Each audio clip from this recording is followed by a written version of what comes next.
Hi there, Norfolk Aviation here. I'm here to introduce to you the steps that we take into fabrication of the custom seats. We start with the actual seat right here.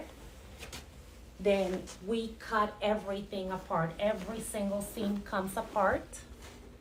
Then we go ahead and this is the visual of what it looks like. We number everything so we don't mix anything up.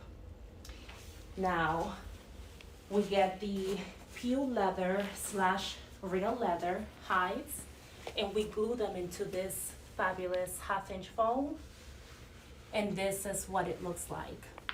Now we're going to go into the sewing room and put everything together and ready for installation. Norfolk Aviation.